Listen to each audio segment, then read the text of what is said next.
तसंच यूट्यूबवर हिंदुस्तान 24 तास न्यूज चॅनलला सबस्क्राईब करा आणि बेल आयकॉन दाबायला विसरू नका। प्रभुदास भोईर यांच्या खांद्यावर दुहेरी जबाबदारी। आमदार प्रशांत ठाकूर यांची भेट घेऊन स्वीकारल्या शुभेच्छा। भारतीय जनता पक्ष प्रणीत अखिल भारतीय माथाडी कामगार संघटनेच्या रायगड जिल्हाध्यक्षपदी आणि नवी मुंबई आंतरराष्ट्रीय विमानतळ कामगारांच्या अखिल भारतीय कामगार कर्मचारी संघाच्या सचिवपदी प्रभुदास भोईर यांची नुकतीच नियुक्ती करण्यात आली आहे। पूर्ण निवडीनंतर प्रभुदास भोईर यांनी पनवेल विधानसभेचे आमदार प्रशांत ठाकूर यांची सदिच्छा भेट घेऊन त्यांचे आशीर्वाद घेतले।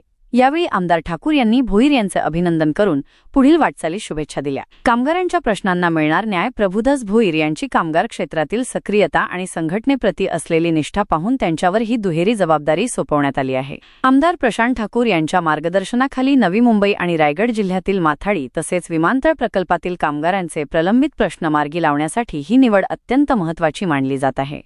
भेटीदरम्यान आमदार प्रशांत ठाकूर यांनी संघटनात्मक बांधणी आणि कामगार हिताच्या निर्णयांबाबत भोईर यांना मोलाचे मार्गदर्शन केले। पक्षाने आणि आदरणीय आमदार प्रशांत ठाकूर यांनी माझ्यावर जो विश्वास दाखवला आहे तो सार्थ ठरवण्यासाठी मी कटिबद्ध आहे।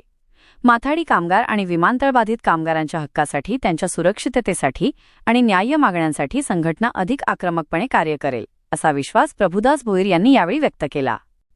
सर्व स्तरातून अभिनंदनाचा वर्षाव। प्रभुदास भोईर यांच्या निवडीचे वृत्त समजताच कामगार वर्गात आनंदाचे वातावरण पसरले आहे।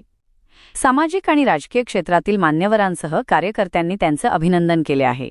विशेषतः विमानतळ प्रकल्प परिसरात या नियुक्तीमुळे कामगारांना मोठा आधार मिळाला असल्याची भावना व्यक्त होत आहे। तसंच यूट्यूबवर हिंदुस्तान 24 तास न्यूज चॅनलला सबस्क्राईब करा आणि बेल आयकॉन दाबायला विसरू नका।